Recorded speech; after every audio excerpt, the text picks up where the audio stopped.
it's all said and done, how much of a say will Lamar have in the head coach selection?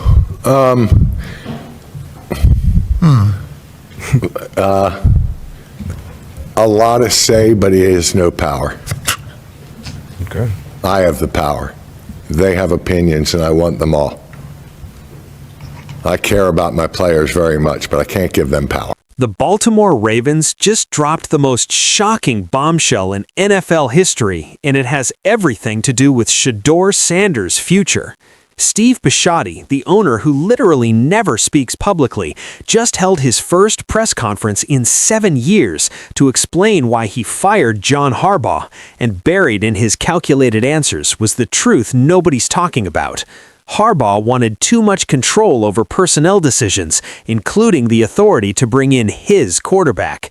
While the media focuses on the Tyler Bass missed field goal and playoff disappointment, the real reason Harbaugh's gone is because he and Bisciotti clashed over the direction of the franchise, and that includes whether Lamar Jackson stays the guy or if Baltimore makes a move for someone like Shedeur Sanders in the future.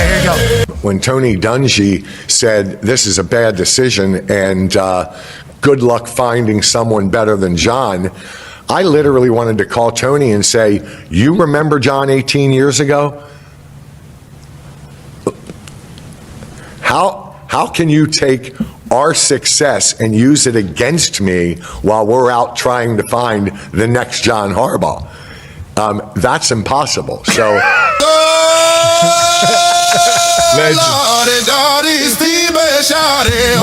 So let me break down what just happened in Baltimore, because this is one of the most fascinating, bizarre, and ultimately revealing moments in NFL ownership history.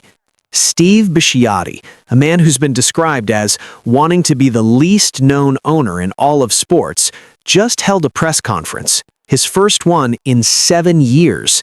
7. Let that sink in. Most NFL owners can't go 7 days without getting in front of a microphone. Jerry Jones does press conferences like he's running for president. Robert Kraft is always making statements. Arthur Blank is constantly visible. But Bisciotti? This man has intentionally stayed in the shadows for his entire tenure as Ravens owner. He shows up to practice 3 times a year, asks the coaches if they need anything, and then disappears for 6 months. So when he finally decides to speak, when he finally breaks his silence after 7 years, you know something massive just went down. And what he revealed in that press conference, both what he said directly and what he implied between the lines, tells you everything you need to know about why John Harbaugh is no longer the head coach of the Baltimore Ravens. Now, the media narrative is simple. Harbaugh got fired because the Ravens lost in the playoffs again. They're telling you it's about the missed field goal. They're pointing to the fact that Baltimore hasn't won a Super Bowl since 2013. They're saying Bisciotti got tired of playoff disappointment and decided to make a change. But that's not the whole story. That's not even close to the whole story. Because if it was just about playoff success, Harbaugh would still have a job. The Ravens just went to the AFC Championship game. They've made the playoffs consistently under Harbaugh. They've been competitive year after year. So why now? Why fire him after making it that far? The answer is in what Bisciotti said during that press conference, and more importantly, it's in how he said it. Listen to this carefully. When someone asked Bisciotti how much say Lamar Jackson would have in selecting the next head coach, his answer was very telling. He said, and I quote, "A lot of say, but he has no power. I have the power. They have opinions, and I want them all. I care about my players very much, but I can't give them power." Did you catch that? Bisciotti made it crystal clear that in Baltimore, there's only one person who makes the final decisions. Not the players, not the coaches, not the GM. Him. Steve Bisciotti controls everything. And if you're a head coach who wants more authority, who wants more control over personnel decisions, who wants to have a say in which quarterback you're building around, well, you're going to clash with Bisciotti. And that's exactly what happened with John Harbaugh. In there, a lot of levity in that thing. No, he's incredible. And when he shows up at practice, he's just one of the guys. And like I said, he comes 3 times a year. He's not around very much. And that's the way I think owners should be. When they start sticking their nose, listen, he was not a football guy. He owned a company. And he understands about leadership and all of the things it takes to run a good company, and then he lets the coaches do their thing, and I think that's what a good owner does. That's what he does best. He shows up 3 times a year, goes up, hey, how we doing? Do we need anything? Can I get you something? You need more in the locker room? You need more in the training room? See, here's what nobody's talking about. Harbaugh's been in Baltimore for 18 years. 18 years with the same owner, same GM, same organizational structure. And over those 18 years, things changed. Harbaugh went from being a young, hungry coordinator nobody had heard of to becoming one of the most respected coaches in football. He won a Super Bowl. He built a culture. He established himself as a leader.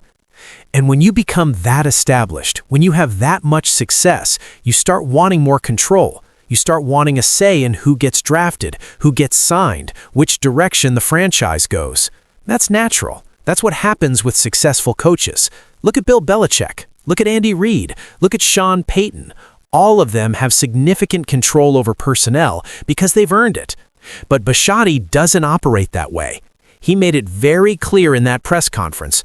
Coaches coach, GMs handle personnel, and the owner makes the final call on everything. There's a structure, and you don't deviate from it no matter how much success you've had. So when Harbaugh started pushing for more control, when he started having opinions about the quarterback situation, when he started wanting input on major roster decisions, Bisciotti said no. And eventually, that became an irreconcilable difference. Now, here's where this gets really interesting from a Shedeur Sanders perspective. Baltimore's got Lamar Jackson locked up on a massive contract, but anyone who watches football knows Lamar's game is built on his legs as much as his arm. He's electric, he's dynamic, he's an MVP, but he's also getting older, dealing with injuries, and there are legitimate questions about how long his style of play can sustain success. So the question becomes, what happens in 2 years, 3 years, when Lamar's contract becomes movable, when his performance starts declining, when Baltimore needs to make a decision about the future at quarterback? Who makes that call? Under Harbaugh, there would have been conflict. Harbaugh would have wanted input. He would have had an opinion on whether to ride with Lamar or start looking at the next generation of quarterbacks. And if Harbaugh thought someone like Shedeur Sanders, a young, talented, pro-ready quarterback who could run an offense without relying on his legs, was the better long-term option, he would have pushed for it.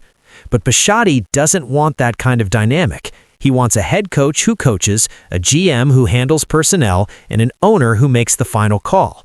So rather than deal with years of power struggles over the most important position in football, he cut the cord with Harbaugh now while the team is still competitive, while he can attract top coaching candidates, while he has leverage.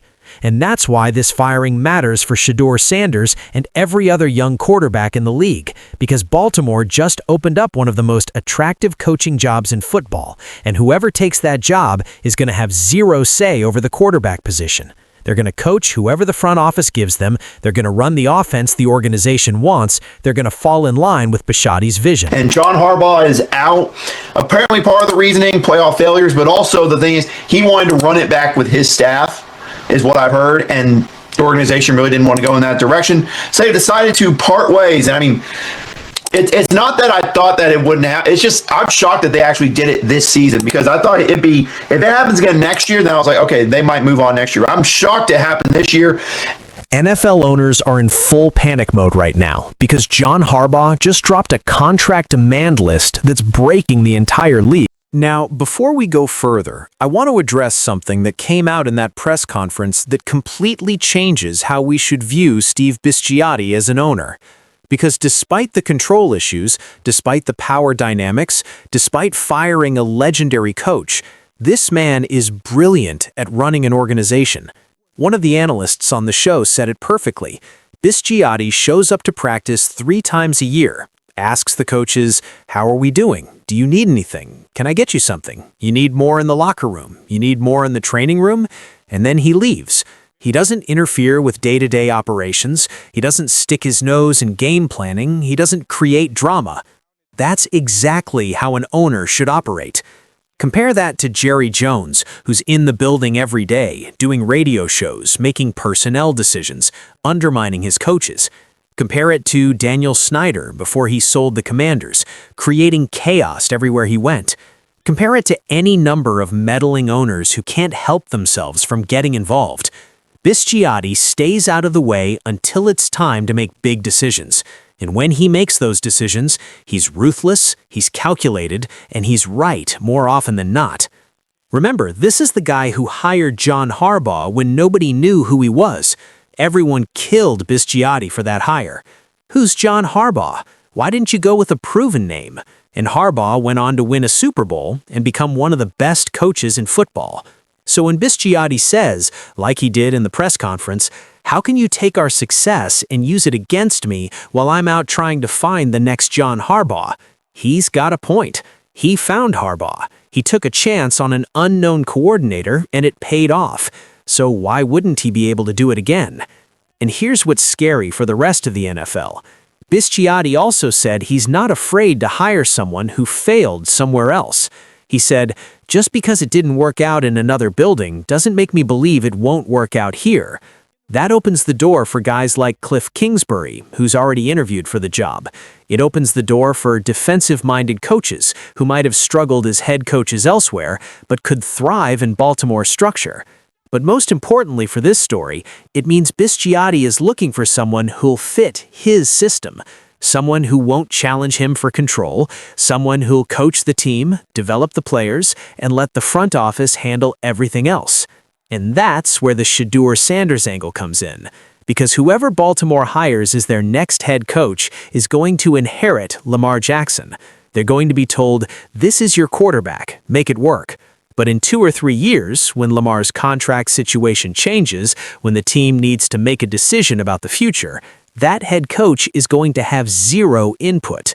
If the Ravens decide they want to move on from Lamar and draft someone like Shedeur Sanders, assuming he declares for the draft in a couple years or becomes available somehow, the head coach will be told, this is your new quarterback, make it work. They won't get to scout him, they won't get to interview him, they won't get to decide if he fits their system. Bisciotti and the front office will make that call, and the coach will adjust. Now, is that good or bad for Shedeur? Honestly, it depends on how you look at it. On one hand, Baltimore is one of the best-run organizations in football. They draft well, they develop players, they create winning cultures. If Shedeur ended up in Baltimore, he'd have elite coaching, great offensive weapons, and a defense that keeps games close. That's a recipe for success. On the other hand, Baltimore's entire offensive identity for the past 6 years has been built around Lamar Jackson's unique skill set. They run RPOs, designed runs, read options. Everything is tailored to what Lamar does best. Shedeur is a pocket passer. He's not running the ball 15 times a game. He's not breaking off 70-yard scrambles. He's going to win with his arm, his processing speed, his accuracy. I want to head over to Baltimore to coach for that guy. Oh, yeah. And you got Lamar Jackson? Yes. And you got all the weapons on offense? And you got a fan base in a stadium that's ready to explode for every single game? We need Bisciotti on a mic more. That was unbelievable. Did have a little hint of, is that Jim Irsay up there speaking? Yeah. And I appreciate the fact that he had to do a presser, I assume. I think he felt like it. He said a lot of things in there. I'm not passing it down to the family. Yeah, I made that decision 25 years ago. I saw these psychos trying to kill each other for this team, and I'm like, it's a football team. We're not really doing that. So my kids have known their entire life. So if Baltimore brings in Shedeur, they'd have to completely overhaul their offensive system, and whoever's coaching that team would have to implement that overhaul without having any say in whether it was the right move. That's a tough spot for any coach. But here's why I think this ultimately helps Shedeur's situation. Because Bisciotti just showed the entire NFL that he's not afraid to make tough decisions. He fired a Hall of Fame coach who took his team to the AFC Championship because their visions didn't align. He's willing to bet on himself, on his process, on his ability to find the next great coach. That same mentality applies to quarterbacks. If Bisciotti decides Lamar's window is closing and it's time to find the next franchise QB, he's not going to hesitate. He's not going to worry about public perception or media criticism. He's going to make the move he thinks is best for the organization. And if that move is Shedeur Sanders, whether through trade, free agency, or some other scenario, Baltimore will go get him. No drama, no debate, no power struggles with the coaching staff. Bisciotti will make the call, the coaches will execute, and Shedeur will get a chance to prove himself in one of the best organizations in football. Now, I know what you're thinking. This is all speculation. Shedeur is in Cleveland right now. Lamar is locked up in Baltimore. None of this makes sense. And you're right. Right now, it doesn't. But in the NFL, things change fast. Contracts get restructured, players get traded, situations evolve. What we learned from Bisciotti's press conference is that Baltimore operates differently than every other team in the league. They play in years in advance. They make calculated moves. They don't panic, they don't react emotionally, and they don't let coaches dictate personnel decisions. So when the time comes, and it will come, for Baltimore to make a decision about their quarterback future, you better believe Shedeur Sanders will be on their radar, because he fits what modern NFL offenses need: accuracy, intelligence, pocket presence, and leadership. He's everything you want in a franchise QB. And if Bisciotti decides Shedeur is the guy, nothing will stop him from making it happen. Not Lamar's contract, not public opinion, not even the new head coach's opinion. Because as Bisciotti made very clear in that press conference, I have the power. That quote right there tells you everything you need to know about how Baltimore operates, and it should terrify every other team in the league. Because when you have an owner who's willing to fire a legendary coach, who's not afraid to make unpopular decisions, who has the track record of success to back up his confidence, that's a dangerous combination. The Ravens just became the most unpredictable team in football. They could hire a no-name coordinator and turn him into the next great coach. They could trade Lamar Jackson in 2 years if they decide it's time. They could draft or trade for Shedeur Sanders if they believe he's the future. Anything is possible because Bisciotti just showed he's willing to do whatever it takes to win. And for Shedeur, that should be exciting because regardless of where he ends up, he now knows there's an organization out there that makes decisions based purely on football, not politics, not emotions, not coaching preferences. If Baltimore decides he's their guy, they'll move heaven and earth to get him. So here's my question for you. Do you think Steve Bisciotti made the right call firing John Harbaugh, or did he just make a massive mistake? And if Baltimore decides to move on from Lamar Jackson in a few years, should Shedeur Sanders be their #1 target? Drop your honest take in the comments right now. If you think Bisciotti is playing 4D chess and setting up Baltimore for the next dynasty, smash that like button. Hit subscribe so you don't miss what happens next with the Ravens coaching search and how it affects the entire QB market.